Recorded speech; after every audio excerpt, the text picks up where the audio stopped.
Because if we think about sort of the way AI has been positioned in the general press, it's been AI is going to come for our jobs or come for your jobs. That is not necessarily the best way that it can be utilized by many organizations. I look at it Right. as being there are certainly processes that will be eventually made, essentially extinct over time. But just as we don't have milkmen coming to our door every day delivering milk, there are certain processes that need to go away. But with the help of AI, it can be used to help move people into different roles that will allow them to thrive and help drive that company forward in different ways. And I think we should look at this that every time in human history we have made something more accessible, there was more of it and many more opportunities opened up. Jobs and profiles changed. They did not get simply eliminated from our our day-to-day lives. So in this case, I like to frame it as this way. AI does not eliminate your job, it elevates your job.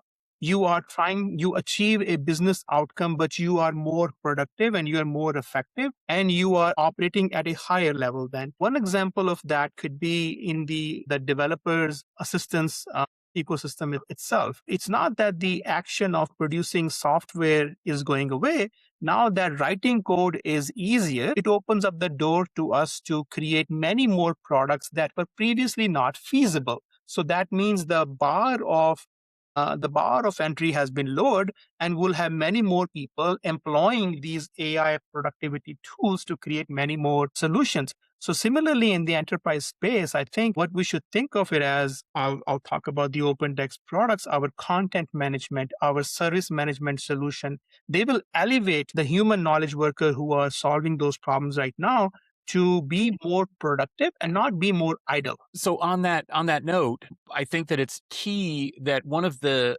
abilities that large language models have is to be more flexible in the data that they are able to process. And this has been historically a real challenge when dealing with unstructured data because essentially it is right there in the name, it's unstructured, and it's been challenging to intelligently extract information from those data sets, whether it is different types of documents, PDFs, images, medical images, all sorts of things. It's always difficult to pull data out of those, or at least it always has been. But one of the Uh-huh. amazing things that's happened in this environment is that these neural networks are able to do things with that sort of data that bring structure to it. So, one of the ways, Okay. for example, that I use AI, and I think that Keith does the same, is as a research assistant, where you feed it a huge volume of unstructured data and then you start querying it about the content of that data.